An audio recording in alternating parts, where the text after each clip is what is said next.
Welcome to the Community Broadband Bits Podcast, Episode 10. I'm Christopher Mitchell with the Institute for Local Self-Reliance and the editor of MuniNetworks.org. Today, we're talking with Vince Jordan, telecom manager at Longmont Power and Communications in Colorado. Longmont has gone head-to-head with Comcast twice in city referenda. Having succeeded in their second effort, the city is now expanding its fiber optic ring to connect businesses and residents. This is a community-driven process that is taking public input. At present, the network will not issue any debt to pay for their expansion. We'll learn how in this interview starting now. Thank you, Vincent Jordan, for joining us. You're the telecom manager for the city of Longmont. Can you tell us a little bit about Longmont? Sure. So Longmont is a town that's just about 28 miles north of Denver. We're right on the Front Range, so I'm looking at the Rocky Mountains right now, about 20 minutes away. The town is about 29 square miles. We have 36,000 sites that I work for Longmont Power and Communications, and so we have 36,000 sites that we provide power to. That's a mixture of homes and businesses. Population's around 85,000. Terrific. And now, Longmont for a long time has had a fiber ring to help with its power distribution, right? Can you tell me a little bit about the history of the fiber? You bet. In 1999, Platte River Power Authority funded the building of a fiber optic network to support the substations here in Longmont that Longmont Power Communications utilizes to provide power to the community.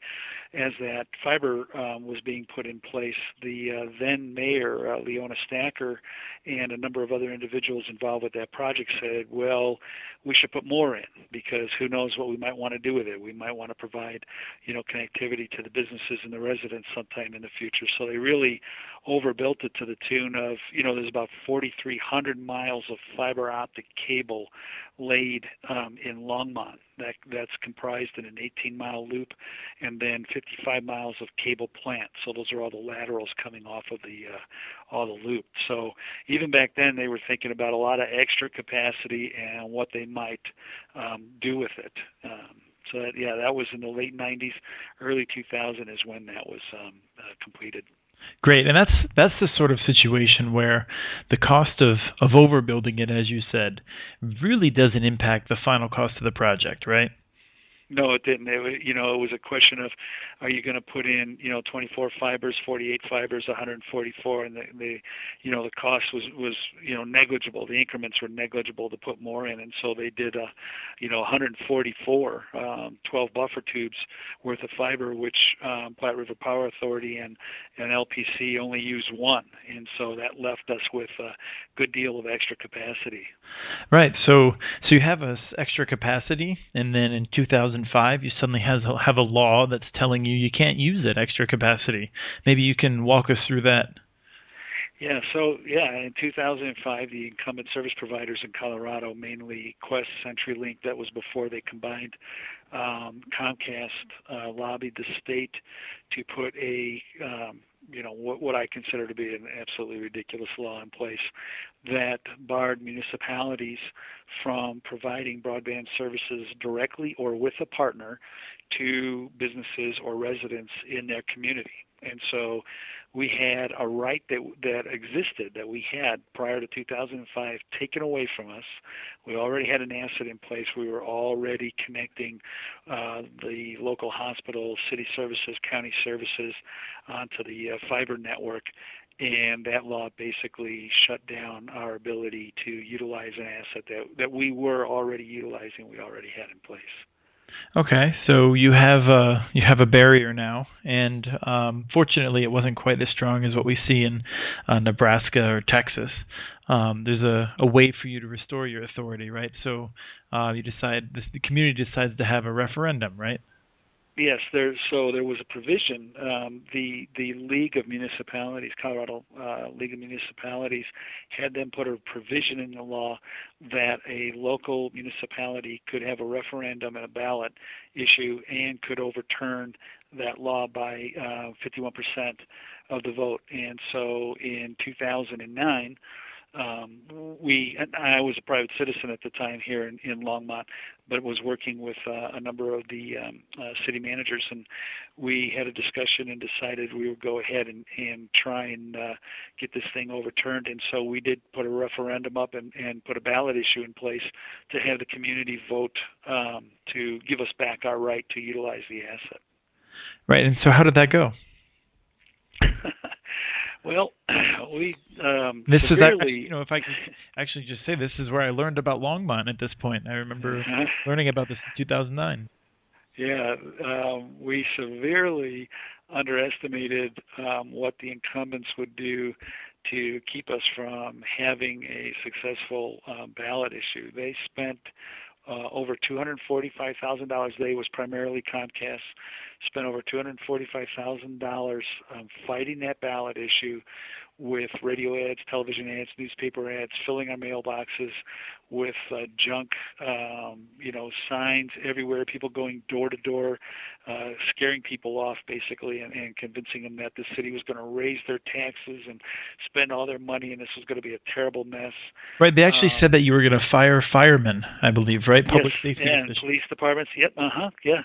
Exactly. That was part of their campaign. I mean, it was an amazing thing. We were not ready for it, obviously, and by law, once the issue was on the ballot and the referendum was in place, the city could not speak out against the things that Comcast was saying. So myself as a private citizen, I went to every debate, and I went to homeowners associations and everybody I could possibly talk to and try and explain what was really going on. But it was overwhelming. I mean, in Longmont's over 100-year history, it was the most money ever spent on a single election or a single issue. It was amazing. So we lost by 12%. We just got run over by a steamroller, basically. Right. Well, it's incredibly hard to go up against that, but nonetheless, 2 years later, you decided to try again. Yeah, so this is one of the things that I share with the municipalities in Colorado that I'm speaking with today, is we've discovered after 2009 that we had to educate our community on what we already had, what the value of what we had was, what the city could do with it, what it would mean for economic development, education, lifestyle. And luckily, at that time, the whole Google Fiber thing was starting off, and it had a lot of visibility. Longmont actually ran 2 campaigns to get on Google's radar map, and in fact, we were one of the finalists for Google Fiber. I think SB 152 scared them off, which would scare anybody off. And that was the 2005 law, right? Yeah, the 2005 right. law, that's correct. And so, but it was great for us because we did a lot of things that helped us educate our community about the value of fiber optic. And Google was helping us too with just, the whole national presence and the whole national event that, it turned out to be. That helped us a great deal. And so when I talk to municipalities today, I tell them, you've got to spend a year educating your community about what this means. And one of the things that we did a video conference. We went to the schools and said, make a 3-minute video about why broadband services and the fiber network that Longmont has is valuable to this community. We had kindergartners standing up there talking about fiber optics. It was awesome. It was just great. And that helped a lot to get the word out to the community. So, yeah, in 2011, we went forward again. Right, and this time, Comcast, again, broke the record, right? Oh, yeah, they broke their own record. They spent over $400,000 this time. Wow, that was the final tally. I thought it was 3. That's incredible. Yeah, it was amazing. And I got to tell you, Chris, I mean, the night of the election, I'm sitting there, and I know we've done the best job possible, and we've talked to people, and we even had another local community group put up a website and was really out there trying to make it happen. But this thing, the onslaught of misinformation that they were able to throw at this community with $400,000 that night of the vote. Man, I'm just sitting there shaking my head, going, "How the heck do you possibly beat something like this?" I mean, I did not believe that we were going to win it, Mm-hmm. but we did. 21%. Yes. Well, it was tremendous, and I think a part of that, one of the best things I saw was someone in favor of publicizing all the different ways in which Comcast was spending this money, and much of it wasn't even benefiting Longmont. They were hiring these PR people out of Denver, just in California. Yeah. There's just no local support for the Comcast position, and the fact that you were able to expose that, I think, was tremendous. Yeah, it was, and it was really interesting too. One of our longtime editors here for the newspaper Times Call wrote an article, and he said in his entire history he had never seen an issue as completely bipartisan as this one was, and I can validate that because I spoke to the Democratic groups, and I spoke to Republican groups, and I spoke to the Tea Party and the Independents, and anybody else that would listen, and every single one of them came out in support of what we were doing. It was really an amazing community effort that it became. So let me ask you this: how do you take a message into the Tea Party group without fear of being run out of town for encouraging socialism? Right? Yeah, big government and all of that sort of thing. Right. The way we positioned it. So I'll tell you how I positioned it, and it worked great with them. Give us back our rights. The state government took away rights that we had up until 2005, and all we were doing was going and getting back the rights we originally had, and that resonated with them. Right. That makes a lot of sense. That's ultimately our focus as well. We don't ever want to force a community to build a network if they're not interested in it. We want the decision to be made locally. Absolutely. And for some communities it'll make sense, and for other communities it won't make sense. It makes a lot of sense for Longmont because, the power company's been here for 100 years delivering power, and it's the same company that's doing the broadband services, and we're utilizing resources that we utilize for power. So it makes a lot of sense for Longmont. Other communities it won't.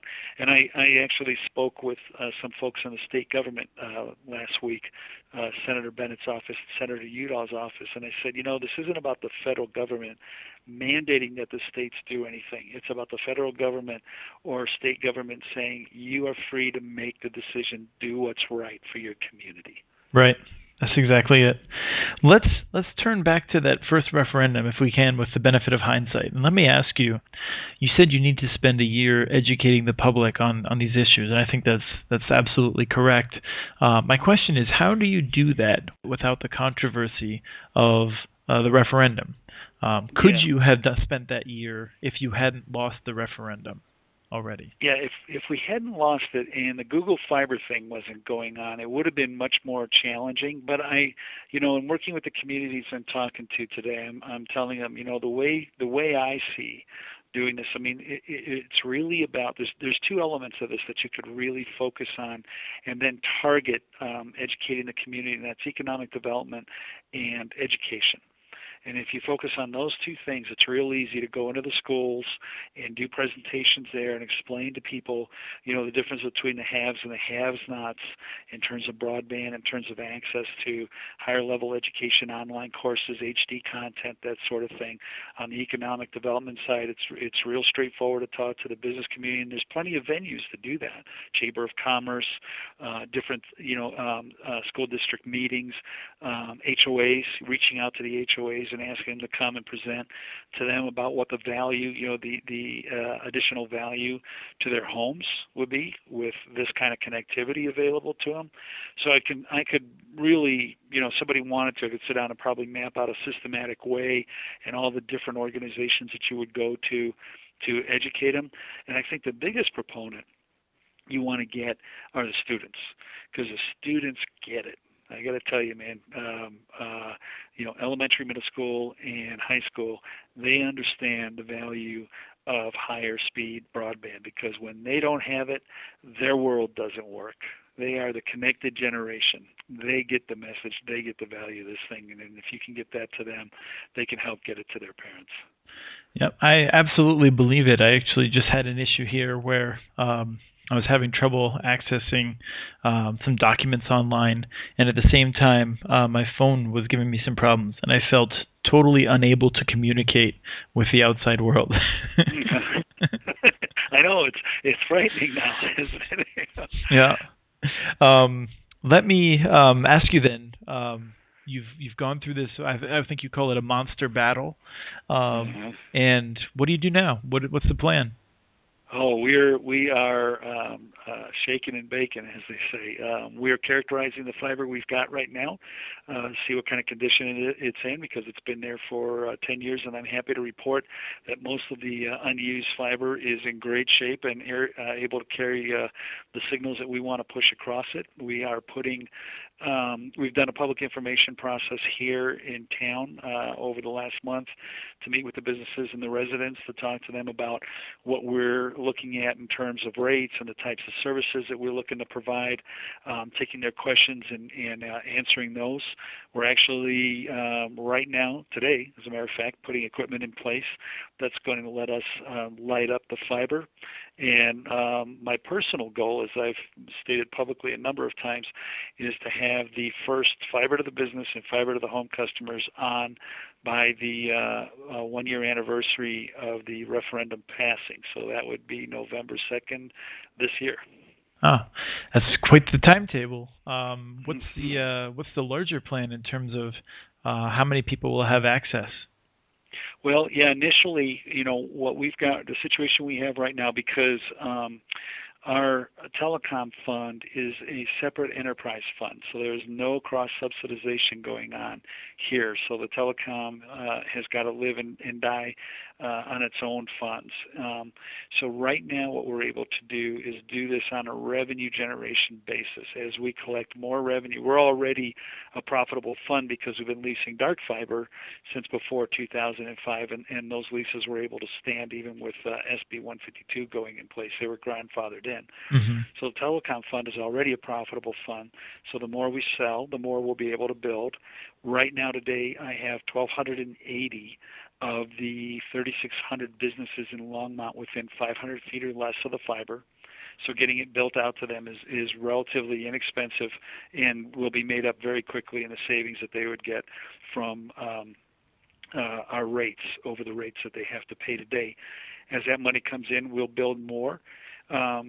In terms of residential, we've got about 35% of our fiber is aerial, and so anything that's passing down the alleyways through the backyards of the homes and the homes that are connected to power in an aerial fashion, and the fiber's there, very straightforward to get those folks on. We also have about 1,280 homes that already have conduit through their backyards, and so pulling fiber through there and then doing the last 50 feet, 75 feet to the house is also relatively inexpensive. So that's how we're going to start. We're looking at, because we are the power company, we're looking at some grants around smart grid and AMI and those sorts of things that would support building fiber out for that particular use, and then of course we would have it to the homes and be able to add the broadband services as well. So we're exploring those things as well, but right now what this is a build as we sell and deploy strategy, and so we're just going to keep adding businesses and residents, and that money comes in, we're going to build more unless we can figure out a way to get a big chunk of money in here to build the whole city all at one time. And will you be offering services, and which ones? Well, yeah, yes, we will, and that's an interesting question. So with our public information process, and we've been running a survey now for a couple of months as well, we've talked to folks about the fact that there's a number of different things we could do. We don't necessarily want to build a head end and do this big video play, because what we've discovered from talking with a number of communities who have done this is that is the most expensive element of providing service and has the least profit margin in it. Right, and so just for people who aren't familiar, the head end is where the cable signals get processed for the television. Right. Yep, exactly. So what we've been doing is we've been going out and looking at all the different ways you can get voice services today. So all the different VoIP providers like a Vonage and a Magic Jack, and I can list about 20 right now, and then all the over-the-top services and technology that are out there, like Roku and Hulu and Netflix and all of those. And what we've been doing is learning all about these things ourselves and then putting them up on our website so that our customers will have only one place to go to find these variety of services that they can just go get with an inexpensive broadband connection. And we've been talking to the community about this now for a couple of months, and that's really being well accepted to what we're talking about. I can go out and create, a relationship with a VoIP provider, and in fact, I even know of a couple of different video providers out there, one in Colorado Springs and one just to the north of us in Meade, Colorado, where we could get them access to our pipe and let them provide service over it as well, or we white label it as Longmont, because we will be the ISP and we will be the service provider, and get services to the community that way. So we're exploring all these different options, but right now what we're talking about is getting you the very best, inexpensive connection, 50 megabytes, 100 megabytes to your house, and for what you're paying for 5 today, right, from Comcast, right? And then showing you all the different ways you could get your voice, you could get your video, and put that power in your hands and let you go and do that.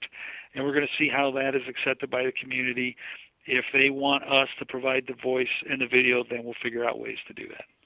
Well, it's great to see the community input. It certainly is a different picture than that was painted with $400,000 of Comcast money. I think was it the no blank check, because you were immediately going to go out, bond for all kinds of money? Yep, raise taxes, bonds, all this. Yeah, you remember that campaign. That's well, exactly sounds what like they were telling them. It sounds like they didn't quite. They had a broken crystal ball, I guess. Yeah. Well, it's terrific. And then, can you talk at all about interest from other communities? Are they in nearby looking at you and trying to figure out what they can do to capitalize on some of your lessons? Oh yeah. Well, even beyond that, our school district is utilizing our fiber and has been for years now. They were grandfathered into this thing, so we have a gigabit connection between the schools in Longmont. That connection was extended to surrounding communities by a wholesale service provider that we actually work with as well.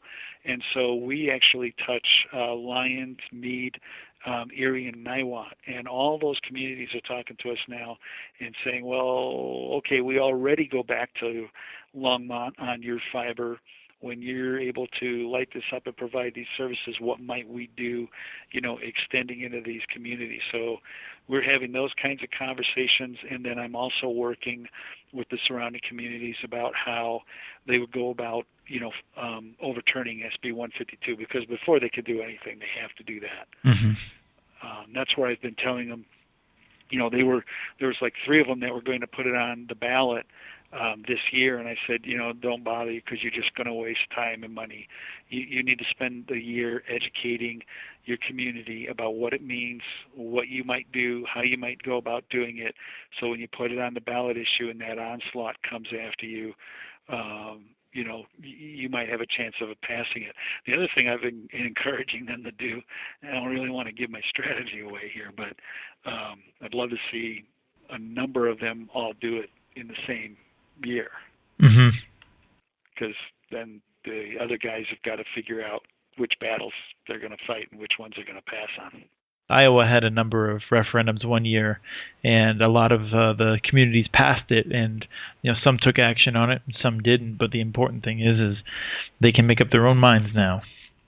Yeah, that's great. I mean, and that's all, I think that's all any community is asking for. That's all they need. And then they can go through the process of doing their homework and looking at what makes sense. Right. Well, is there anything else we should know about Longmont? Well, you're going to have a very high-speed, low-cost broadband available here by the end of this year. Starting next year, it's a beautiful community. We have a lot of fun here. So, got the Rocky Mountains to the west and the plains to the east. I think we're going to be growing like crazy now, especially on the economic development side with businesses, because of what we're going to be able to provide them. So come on out and take a look. Who knows? You might fall in love. Sounds good. I think It's a dangerous proposition because I've been through that area, and it really is beautiful.